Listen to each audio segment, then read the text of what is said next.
I'm going to find that you entered your plea of guilty freely and voluntarily. I'm going to and your plea of true to the prior offense. I'm going to find sufficient evidence to find you guilty, and at this time find you guilty of driving while intoxicated. I'm going to sentence you to a term of 18 years in the institutional division of the Texas Department of Corrections. 10 DUIs, a history of broken chances. Now, with no plea deal on the table, this sentencing could change her life forever. State of Texas versus Catherine Welch. Ma'am, are you Catherine Welch? Yes, Your Honor. And Ms. Welch is here with her attorney, Mr. Gertz. State's attorney is present.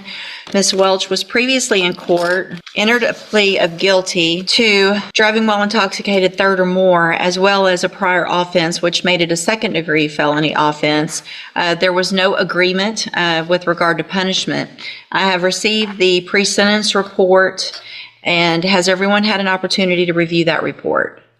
We have, Judge. I have, Your Honor. Are there any additions or corrections to that report? Not from the state, other than I want to acknowledge I have received Mr. Gertz's sentencing memorandum. I'm going to get to that too in just a second. Any additions or corrections? Aside from the one comment that I make in the sentencing memoranda about a comment that she made about rehabilitation, I think it's more of a clarification, so I'm happy to touch on that. But other than that, we don't have any additions or corrections. Okay. And Ms. Malfino has already stated, as well as I have received the sentencing memorandum at 5:47 p.m. yesterday. I'm going to point that out for the record. The Harris County judge got her sentencing memoranda at midnight, so. Well, it was reviewed quite early this morning, but I did review it. Ms. Malfino, you've had time to review it as well? Same, Your Honor. Okay. Other than that, I think you all should have a couple, there's only a few, but there were some jail incident reports that should have been provided to counsel. Did you both receive those as well? Yes, Judge. I did. Okay. Is everyone ready to proceed with sentencing then? Yes, Judge. Yes. All right. Mr. Gertz, do you have witnesses? I'm not going to call any live witnesses unless the court requires it. When we have a person present from the Dream Center, if the court wants to inquire about that, I would essentially let her come up and talk if you want to have that conversation. But Okay. I think, our focus here is going to be on the topics that we talk about or write about in the sentencing memo. And, just sort of allowing, if the court decides to do what we're asking you to do, we are open and welcome to whatever the court requires of her Sure. to enter and successfully complete. We just wanted you to have that option on the table as well. That Okay. it's an option that doesn't cost the court anything. Right. The state anything. And for the record, I'm aware of the Dream Center and their program and what they do. And so if I have any specific questions, if we get to something where I would need that, then I appreciate them being here and I'll ask those questions. Ms. Malfino, does the state have any witnesses? No, Your Honor. All right, then argument. Judge, I want to, I recognize this is a unique case and a unique ask that we're making here. This is not something small that we're asking the court for. I have sort of personally taken Catherine on over the last 3+ years, I guess almost 4 years, as a project for me, if that makes any sense. And what I mean by that is, I really wanted to put to the test, could this person do everything that I asked her to do to at least get her an opportunity to be here in front of you asking what we're asking for? She exceeded my expectations by doing the 90-day inpatient rehabilitation. And while she was there, she started to explore with her counselors and her therapists there some of the underlying issues that went beyond just physical addiction, but actually had to do with her mental health and some of the things that she's experienced in her life. I'm not going to detail them on the record, but the court is aware of what those things are. Incredibly traumatic events that I think she had repressed and had never really addressed and explored. And so those counselors recommended not just aftercare, but a specific outpatient program to address some of the trauma issues that she's had. She went and checked into that program, stayed for basically a year, and again, did everything we asked her to do. When I told her to go get her own drug patch, I told her to go get her own interlock device. She did all of that. those records should be attached to the memo. She was successful, has been following the rules, doing everything we've asked her to do, had been going to AA, had gotten a counselor, actually reached out and befriended the director of the Dream Center to try to figure out what she could do next to sort of commit herself to her sobriety and to fixing the mental health issues that I think stem from the challenges that she faced as a young person. 4 years of sobriety, therapy, a job, a family. For the first time, she's fighting, not just for freedom, but for her life.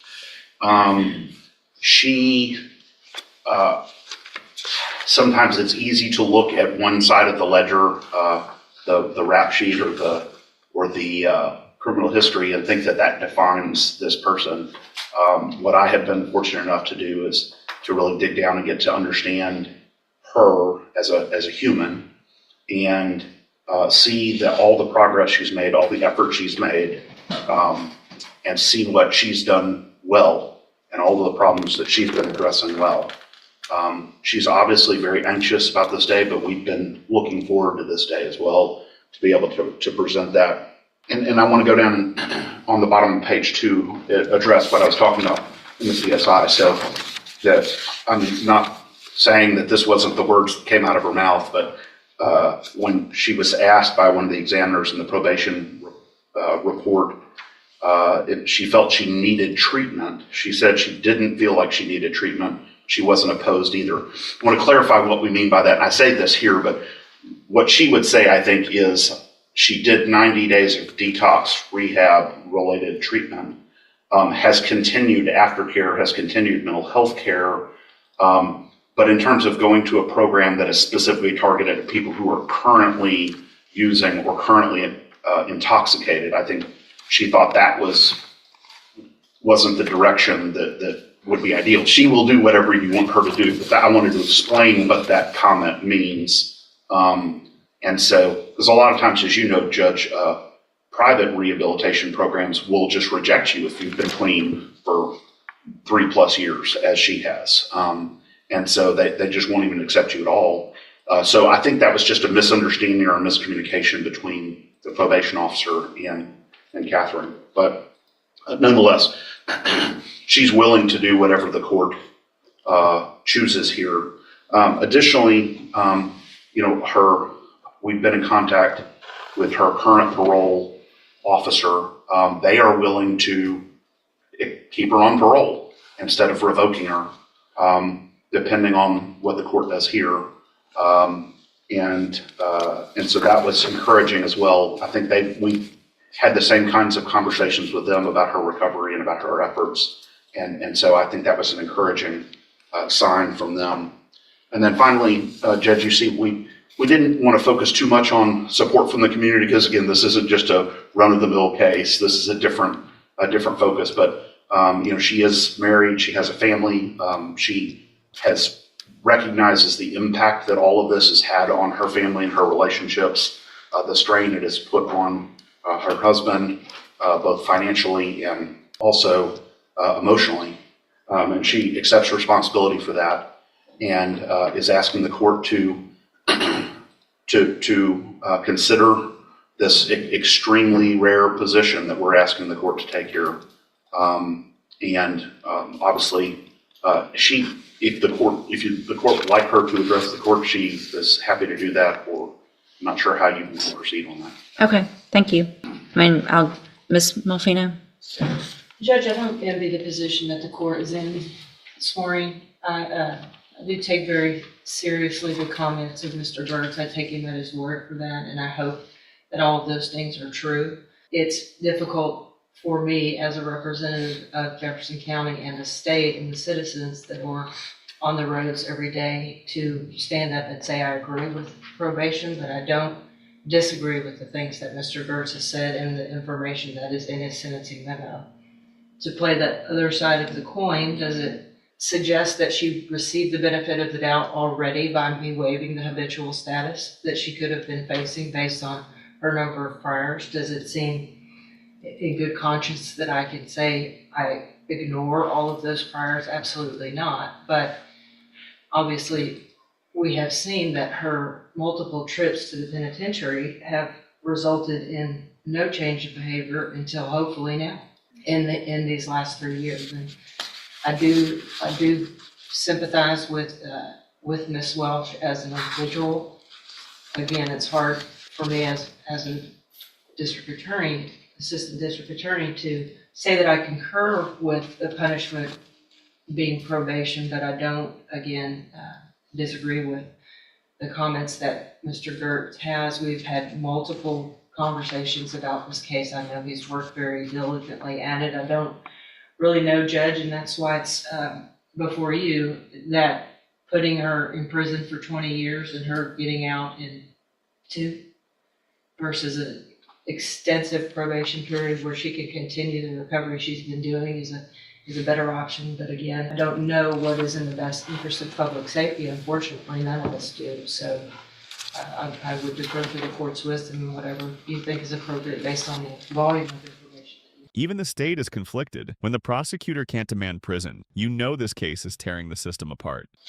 All right, thank you. Anything else? Would you like to say something, Judge? Your Honor, I just want to say that the past was fueled by drugs and alcohol. I take complete responsibility for that. I did not know from very young when things happened in my life that it could have been, some of it could have been treated and stopped earlier if I had gotten help for my mental health. That after I received this DWI, that helped me get myself to a place that I could go into a treatment program and deal with some of those past traumas. In the past, I didn't. I medicated and drank to just forget about the pain, just numb myself out. I didn't know how else to deal with that. And then when I got on my mental health meds, and I have bipolar, I have PTSD, and my mind back then was very chaotic. And I just want to say, after I had my mental health meds, I was able to go through treatment at Santa Maria in Houston, and that place really saved my life. I did extensive 90-day treatment with trauma counselors. It was a trauma-informed community there. And also, when I completed that, I worked an outpatient program, but I still lived on their facility. I went to the sex trafficking and recovery program, and I was in that for about 8 months, where I got the state paid for the counseling for trauma still. And I just worked really hard in that. I got a job while I was in there. And then once that program was over, I moved to a sober living facility in Oxford House in Spring, and I worked there until I felt like I was strong enough to come home and do what I needed to do. And I was in the complete program for right at a year. And I'm sorry, I'm very nervous today, and I know that my past record is, like Brian said, atrocious. But you know, the things that I had to deal with within myself from when I was a little girl, those are things that you don't go to prison, even in their programs there, that you don't talk about. It's just, you just don't. And I'm asking you, please do not send me back to prison. Atrocious doesn't even cover it. 10 DWIs, prison, parole violations. But this time, she swears it's different. I want to move forward. I have moved forward in my life, and this year that I've been in jail has given me more time to think and know that I am definitely headed in the right direction. I have a sponsor. I attend AA at home. moved on with my life as far as I could with my sobriety. I mean, I knew this charge was out there. And I think I made some really good choices with my Mid-County AA friends. They've helped me a lot. And I am open to anything. I will abide by all the rules and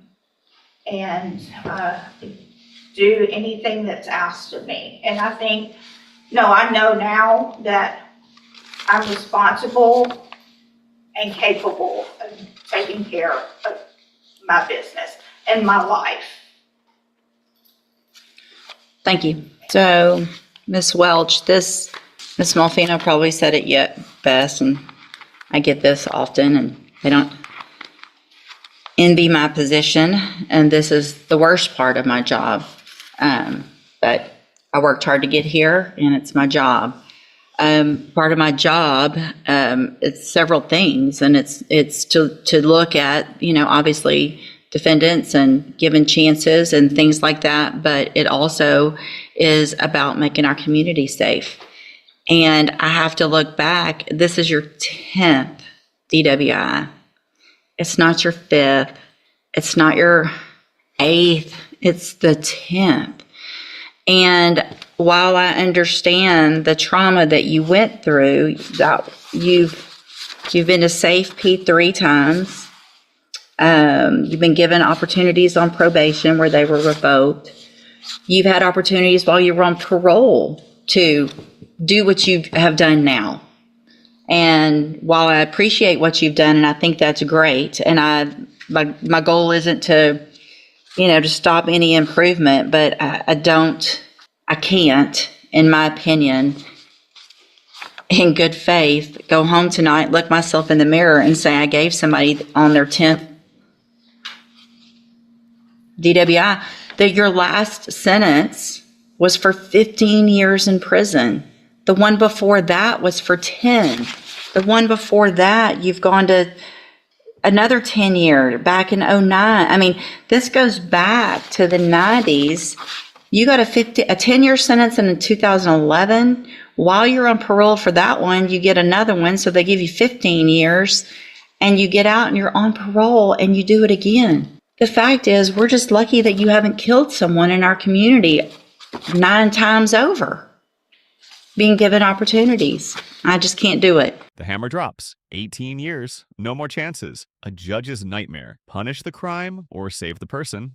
I'm going to find that you entered your plea of guilty freely and voluntarily. I'm going to find and your plea of true to the prior offense.